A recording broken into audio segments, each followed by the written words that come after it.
ने भारत के लिए किया ऐसा काम, पीएम मोदी ने सबके सामने ठोका सलाम।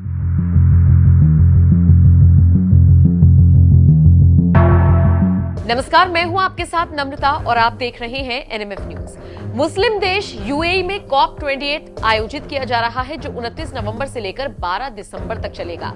COP यानी COP यानी कॉन्फ्रेंस ऑफ द पार्टीज। इसका मतलब उन देशों से है जिन्होंने साल 1992 में यूएन के जलवायु समझौते पर हस्ताक्षर किए थे। यूएई में हुई COP की ये 28वीं बैठक थी। ऐसी उम्मीद है कि COP28 में धरती के तापमान में बढ़ोतरी को 1.5 डिग्री सेल्सियस तक सीमित रखने का लक्ष्य है और इसी समिट में हिस्सा लेने के लिए देश के प्रधानमंत्री नरेंद्र मोदी हाल ही में यूएई पहुंचे थे। पीएम ने यहां पर आए कई दिग्गज नेताओं से मुलाकात की, जिसकी तस्वीरें भी सोशल मीडिया पर काफी वायरल हो रही है। फिर चाहे उज्बेकिस्तान के राष्ट्रपति हो या फिर मालदीव्स के राष्ट्रपति, हाल ही में फ्रांस के राष्ट्रपति इमैनुअल मैक्रों के साथ भी पीएम की तस्वीरें वायरल हुई। इतना ही नहीं, इटली की पीएम जॉर्जिया मेलोनी के साथ पीएम की सेल्फी और #मेलोडी भी काफी वायरल हो रहा है।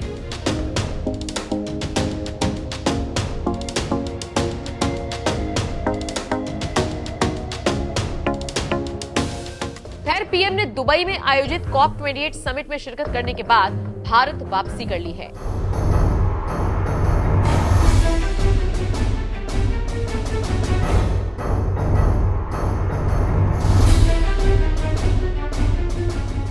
भारत वापस लौटते ही उन्होंने दुबई को शुक्रिया कहा। पीएम मोदी ने अपने एक्स अकाउंट पर एक वीडियो शेयर करते हुए लिखा, thank you Dubai, it's been a productive COP28 summit, let's all keep working together for a better planet. PM ने इस दौरान बेहतर पृथ्वी के लिए मिलकर काम करने के लिए अपने लक्ष्य को दोहराया। पीएम मोदी ने एक्स पर जो वीडियो शेयर किया है, इसमें उनकी द्विपक्षीय बैठकों, दुनिया भर के नेताओं के साथ बातचीत और जलवायु परिवर्तन के खिलाफ सभी देशों के योगदान की झलक देखने को मिल रही है। इतना ही नहीं, इस वीडियो में पीएम मोदी ने विश्व नेताओं से किस तरह से मुलाकात की, हाथ मिलाया, बातचीत की, उसे भी दिखाया गया है। पीएम ने भारत लौटते ही जिस तरह से मुस्लिम देश का आभार व्यक्त किया, वो इस वक्त सुर्खियां बटोर रहा है। फिलहाल दुबई जाकर पीएम मोदी ने किस तरह से हुंकार भरी थी, उनके बयान के साथ आपको छोड़े जा रहे हैं। आप इस खबर पर क्या राय रखते हैं, कमेंट करके हमें जरूर। 140 करोड़ भारतीयों की ओर से आप सभी को मेरा नमस्कार। आज सबसे पहले मैं आप सभी का आभार व्यक्त करूंगा।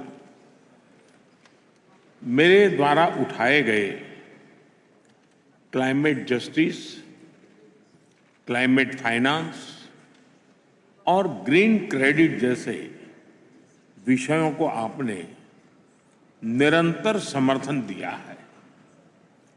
हम सभी के प्रयासों से ये विश्वास बढ़ा है कि विश्व कल्याण के लिए सबके हितों की सुरक्षा आवश्यक है, सबकी भागीदारी आवश्यक है। फ्रेंड्स, आज भारत ने इकोलॉजी और इकोनॉमी के उत्तम संतुलन का उदाहरण विश्व के सामने रखा है। भारत में विश्व की 17% आबादी होने के बावजूद 17% आबादी होने के बावजूद ग्लोबल कार्बन एमिशंस में हमारी हिस्सेदारी ओनली 4% से भी कम है।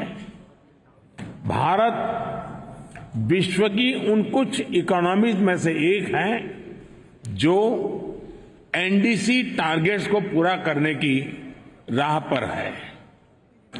एमिशंस इंटेंसिटी संबंधी टारगेट्स को हमने 11 साल पहले ही हासिल कर लिया है।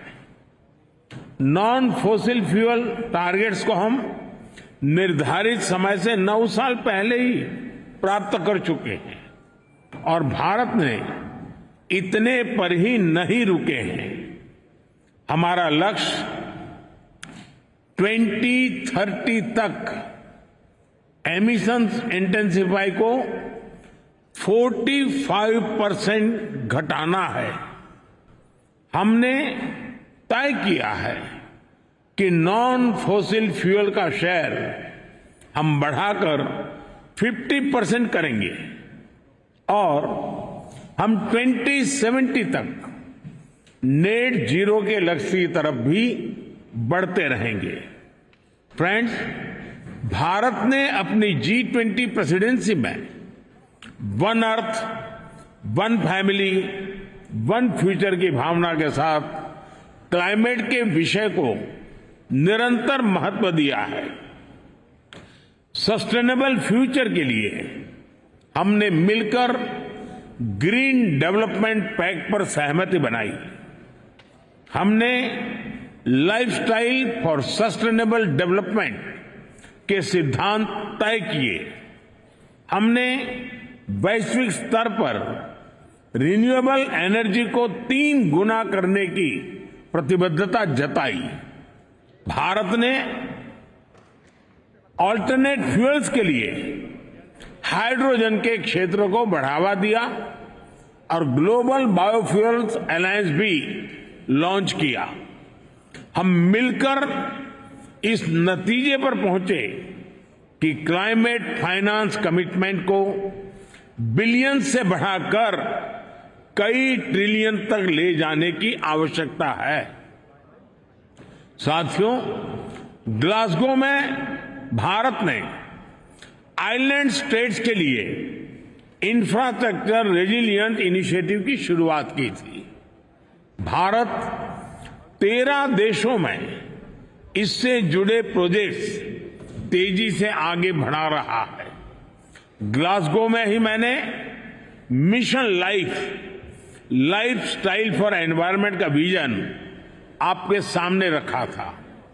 इंटरनेशनल एनर्जी एजेंसी की स्टडी कहती है कि इस अप्रोच से हम 2030 तक प्रति वर्ष 2 बिलियन टन कार्बन एमिशन कम कर सकते हैं। आज मैं इस फोरम से एक और प्रो प्लैनेट, प्रोएक्टिव और पॉजिटिव इनिशिएटिव का आह्वान कर रहा हूं। यह है ग्रीन क्रेडिट इनिशिएटिव। यह कार्बन क्रेडिट की कॉमर्शियल मानसिकता से आगे बढ़कर जन भागीदारी से कार्बन सिंक बनाने का अभियान है। मैं उम्मीद करता हूं कि आप सब इससे जरूर जुड़ेंगे। साथियों, पिछली शताब्दी की गलतियों को सुधारने के लिए हमारे पास बहुत ज्यादा समय नहीं है।